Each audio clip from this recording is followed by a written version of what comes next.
Добар ден на сите. Дозволете од името на нашата иницијатива да изразам голема благодарност до Комисијата за труд и социјална политика што по втор пат овозможува дискусија на оваа тема. Не навлегувајќи во евентуалните пропусти околу организацијата, сакам да нагласам дека тие на кои што се однесе оваа дебата не ни можат да бидат тука затоа што се тоа деца. Оваа расправа е продолжение на расправата што имавме лани, тоа се од мај 2018 година. Тогаш дискутиравме за потребата од воведување на заедничко и одговорно родителство по развод во Македонија.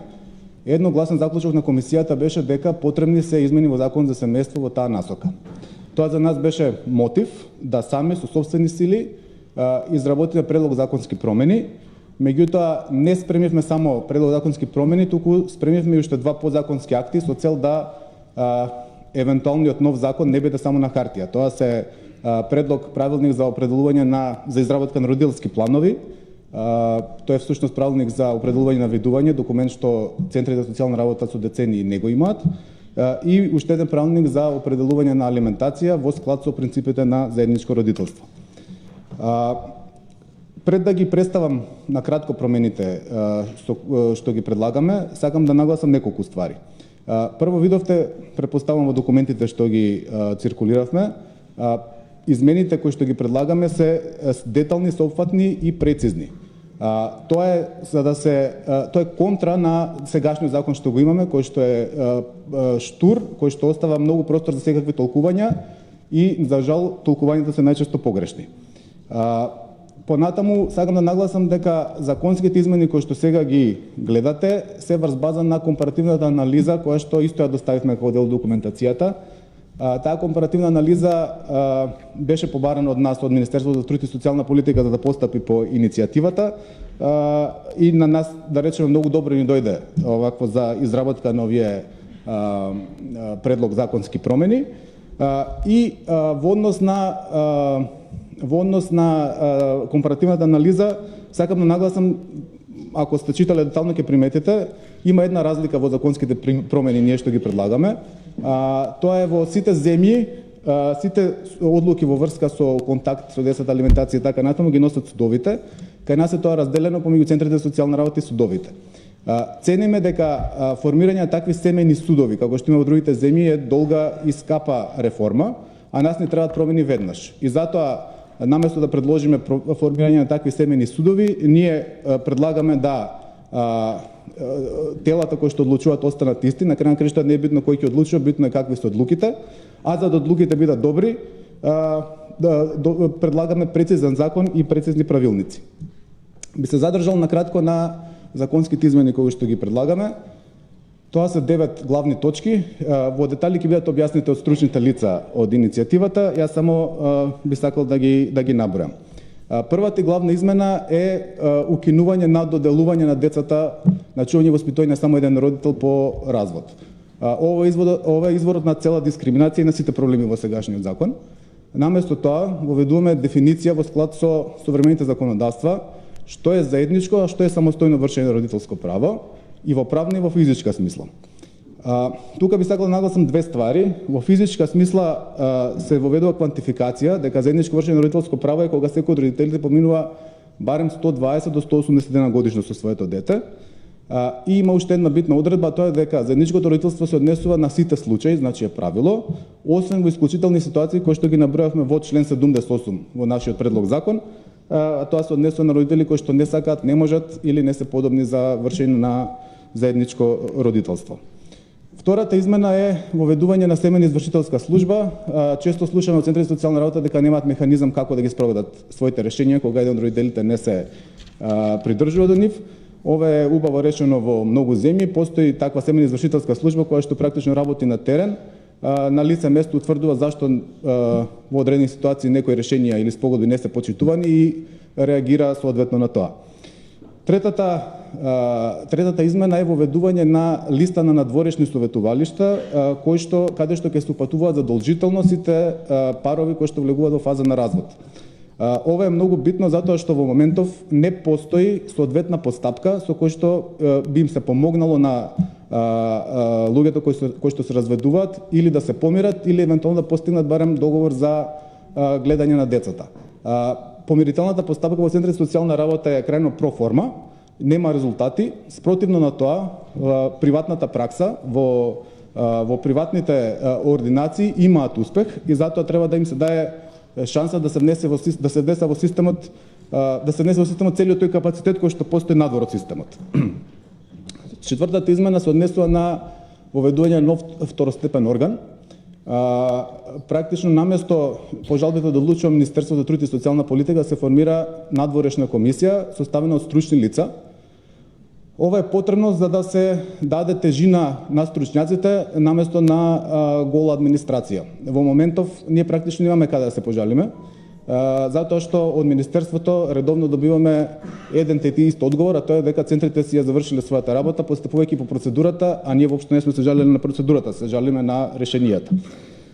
Затоа потребно е да се во ситуации кога има жалба, кога има одредено незадоволство од решението, стручни лица да поразговараат со родителите и со децата и да донесат правилната одлука. Петата промена се однесува на системот на алиментација. Имаме во моментов систем на алиментација кој што не функционира затоа што е поставен на погрешни основи. На погрешни основи е поставен затоа што не ги зема во предвид потребите на детето, туку зема во предвид колку заработува родителот кој што треба да даде алиментација. И затоа имаме ситуации каде што во најголем дел од ситуациите алиментациите се смешно мали и не ги покриваат трошоците на децата. И имаме помал број на случаи каде што алиментациите се смешно големи и очигледно тука не ставаме збор само за потребите на децата. Заради тоа предлагаме неколку промени тука. Прво е квантификација на потребите на децата, воведување на табела на трошоци на децата во зависност од возраста на децата и од стандардот, односно вкупната заработка на двајцата родители. Понатаму овие трошоци на децата се делат пропорционално прво на заработката на родителите и второ на времето кое што децата го поминуваат со секој од родителите. Се воведува можност алиментацијата се плаќа во натура, значи за конкретни потреби на децата наместо парични трансфери, и се воведува динамичност на алиментацијата, значи наместо еднаш за секојаш дадена алиментација кој некој не побара ревизија, еднаш годишно да се ревидираат параметрите, значи возраста на децата и заработки на родителите. Може би ова сето изгледа сложено, во суштина е многу просто. Изработивме модел во Excel, ќе го презентираме покасно, каде што ќе видите дека овие пресметки се крајно едноставни и воопшто не би требало да биде проблем, значи за било кој во судот или било каде во администрацијата да ги прави. Шестата промена се однесува на промена во начинот на управување со имотот на детето. Во сегашната ситуација со имотот на детето управува родителот кој што е доверен на чување и воспитување.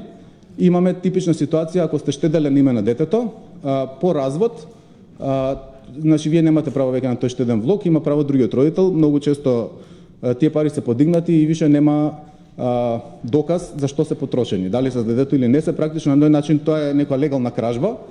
За да се спречи тоа, предлагаме родителите да се упатат на договор за како ќе се управува со имотот на детето, ако не може да се договорат, тогаш судот да го замрзне имотот на детето до неговата 18-та година и да може да се одмрзне само во исклучителни ситуации, тоа е кога едниот родител ќе почине или потребно е за здравствени потреби на детето и така натаму.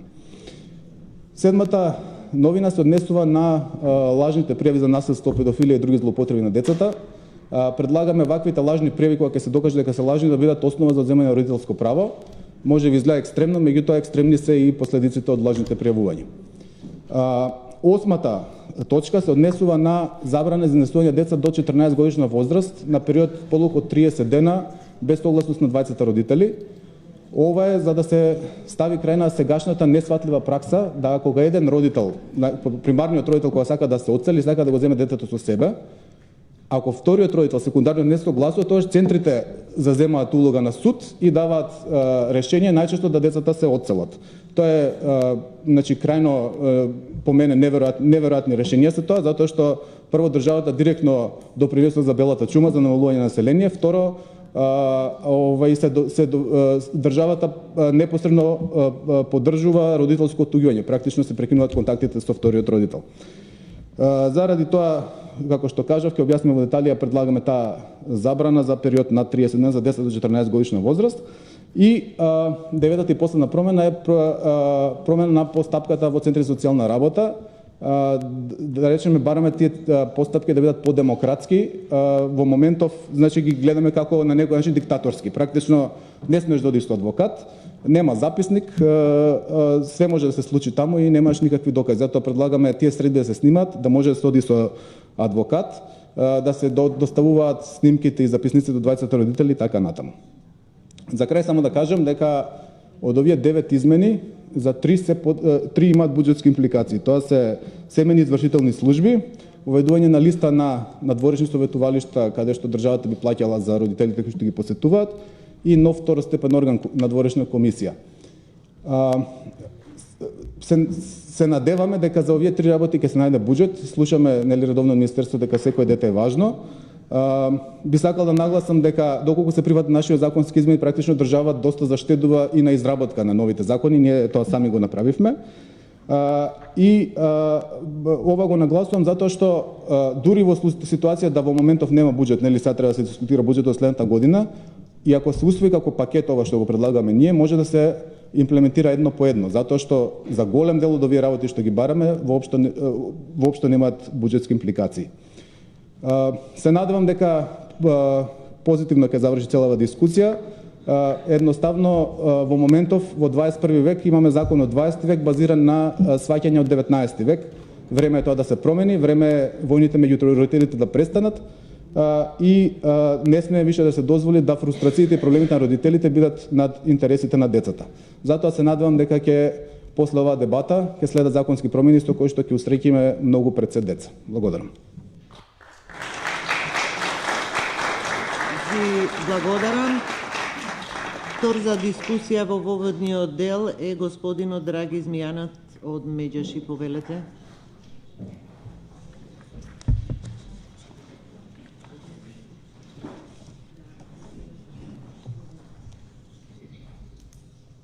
Кои беа мотивите првата детска амбасада во светот Меѓаши да застане за оваа, би рекол, благородна иницијатива, за кој треба да изградиме консензус без при тоа да ги завземаме страните, а тоа да не биде пред се фокус децата. Тука пред ова собрание со група родители на 25 април, кога е ден за против родителско отуѓување, застанавме и ги осетивме нивните маки и болки. Но ние, наместо да говориме за отуѓување на родителите од детето, ние се фокусираме на отуѓување на детето од родителите. Имено во Македонија досега, вака како што е регулирано правото на видување, на првозначен и второзначен родител, се дозволува интензивно отуѓување на детето од родителите, без можност за поголема комуникација со своето дете и да биде при тоа и квалитетна. Токму затоа апелирам до законодавниот дом да не бидеме соучесници и да не дозволиме детето да се отуѓува од родителот. Заедничкото и одговорно родителство и позитивното родителство и по развод треба да е насочено, а верувам дека ќе се согласите сите, кон она што е најважно, а тоа е најдобриот интерес на детето. Детето не треба да чувствува дека по разводот на неговите родители или партнери е виновно за тоа што му се случува и треба да го живее и понатаму достојно својот живот во опкружување полно со љубов, внимание од двата родители подеднакво. Она што сакам да нагласам дека детето никогаш не треба да се стави во ситуација да избира меѓу двајцата родители. Од особена важност е за детето да биде опкружено со љубов. Дисфункционалните партнерски врски треба да се стават во функција да бидат функционални доживотни родителски обврски, одговорности и задоволство. Разводот на брачната заедница или прекинување на партнерската врска треба да биде престанок на брак, а не престанок на родителството. Двата родители подеднакво се важни и значајни за правилниот раст и развој на детето. За детето е важно да знае дека двајцата родители свесно, одговорно донеле одлука за развод и дека тоа со ништо не е виновно за ситуацијата во која двајцата родители, односно поранешни партнери, се нашле.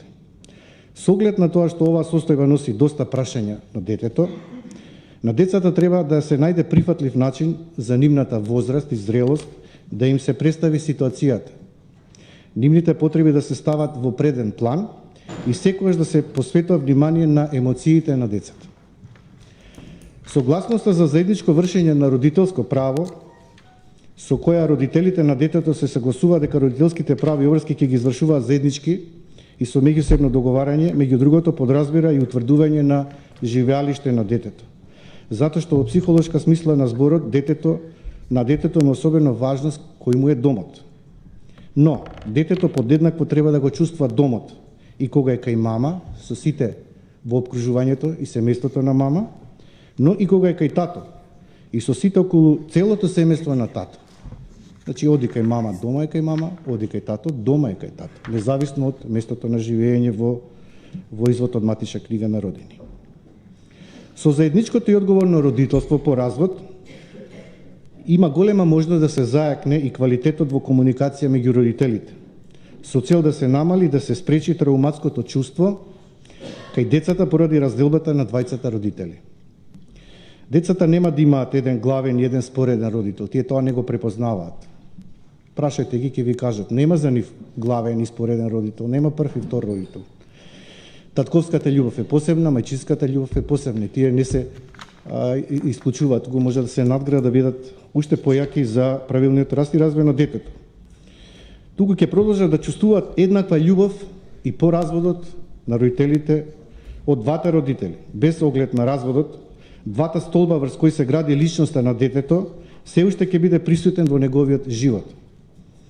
Основниот предуслов за појава на родителско отуѓување, а јас ќе нагласам на отуѓување на детето од родителот, ќе биде елиминиран, ќе има полесно и побрзо надминување на разводот, намалување на можноста за појава на депресија кај детето, чувство на вина и други негативни психоемоционални состојби, кои во подоцнична фаза би можеле да доведат и до насилство, зависност и други девијантни појави, елиминирање на стигма. Детето на разведените родители е многу важно да живее во еднакво обкружување на љубов, почит и разбирање од двата родители. А за тоа може да му помогнат да успешен раст има, развој преку користење на сите ресурси, не само од таткото и мајката, туку и по широкото обкружување, туку има баби, дедовци, вујкови, чичковци и така натаму. И сите човечки, интелектуални, воспитно образовни искуства и потенцијали ќе му бидат ставени во функција без ограничување ако се обезбеди еднакво количество на видување и квалитетно и позитивно родителство. Ви благодарам.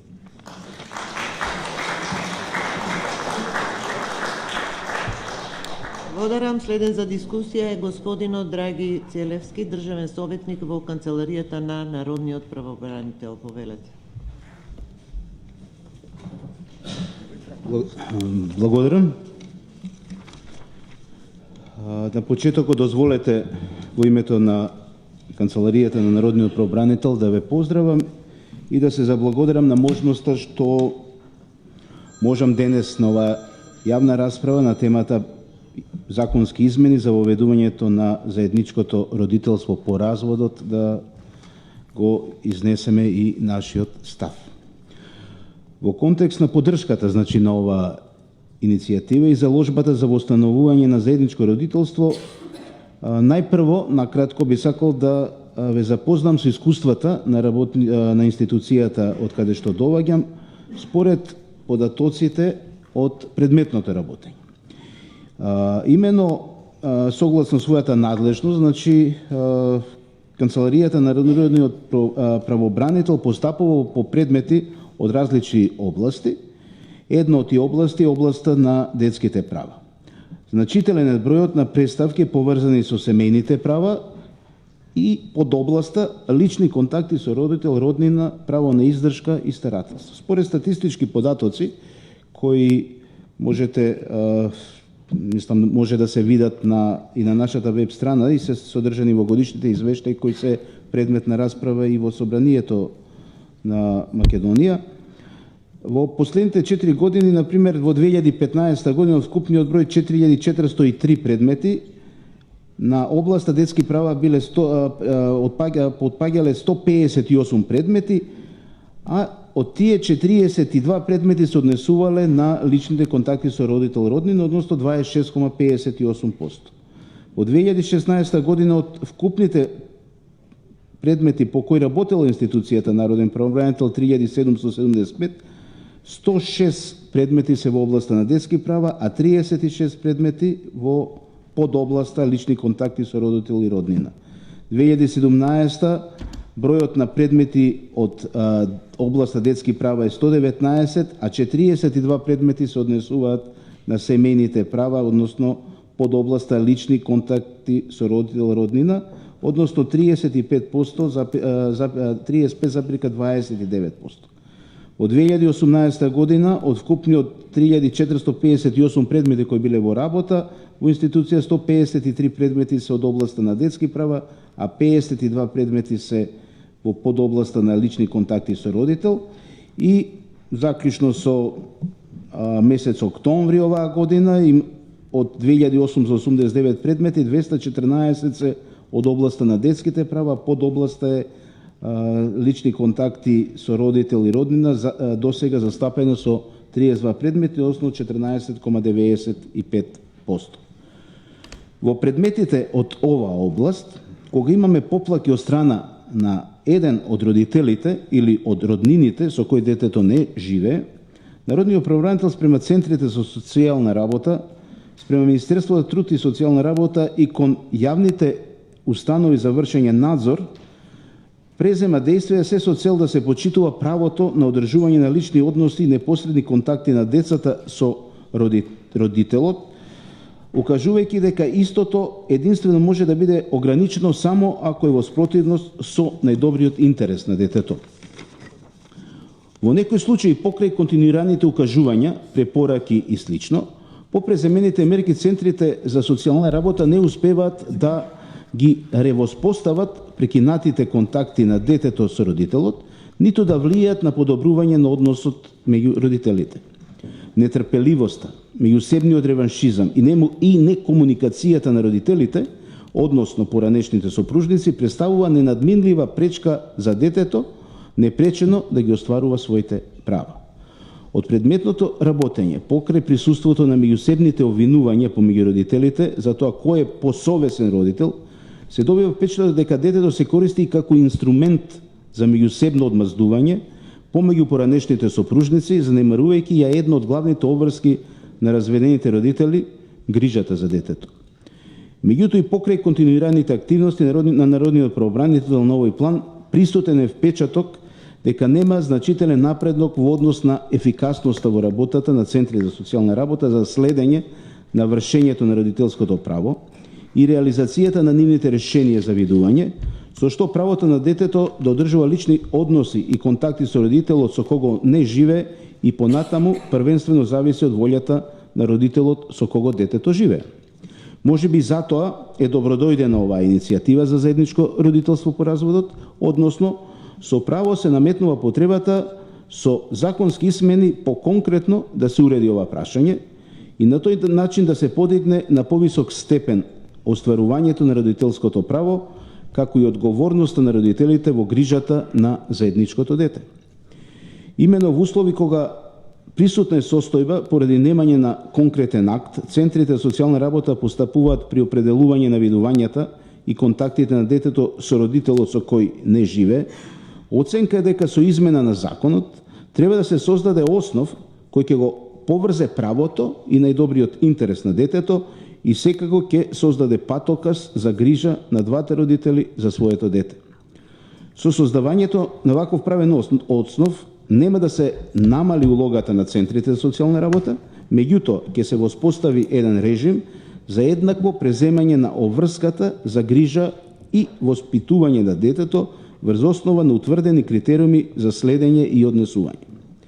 Па така, дозволете како пример за заедничко родителство да ја споменам предложената измена во овој законски текст, за која може да се размисли, која може да се надградува, како и целиот законски текст се разбира, со која се востанува една законска обврска детето најмалку 120 до 180 дена во годината да помине со еден од родителите, а судот ќе одлучи за живеалиштето на детето на една од адресите на неговите родители.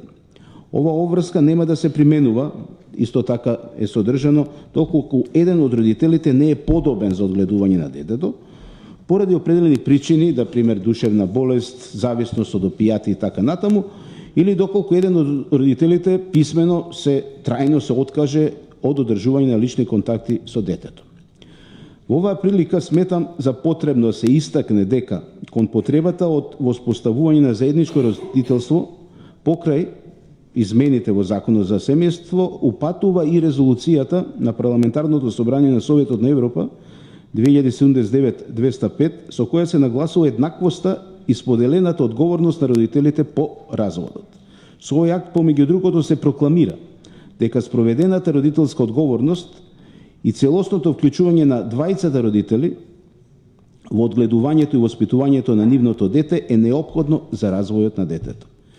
И на крајот, дозволете да заклучам дека само така со заедничко родителство двата родители ќе ги донесат главните одлуки од интерес на детето, така што и двата родители ќе придонесуваат во воспитувањето на детето и изградбата на неговата личност. Ви благодарам.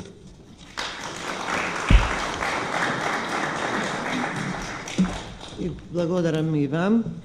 Почитувани присутни, бидејќи заврши воведниот дел од дискусијата по однос на предлог законски измени за воведување на заедничко родителство по развод, јас сега отварам дискусија. Кој сака да се пријави нели за збор? Пред вас се поделени ливчиња за пријавување. Дел од нив веќе има пред мене. И редоследот на говорниците ќе биде онака како што беа доставени ливчињата нели до мене. Ќе ве замолам при дискусиите, ако може, нели да се држиме кон пократки дискусии или ако еве предлагам, ако сакате да прифатите дискусиите да бидат во временски период од 5 минути, за да може сите што се пријавени да земат збор, бидејќи има веќе доста пријавени. Ако се согласувате, за да може сите да земат учество, бидејќи од 15 часот има закажано седница на собранието. Дали се согласувате вака? Се согласувате, благодарам.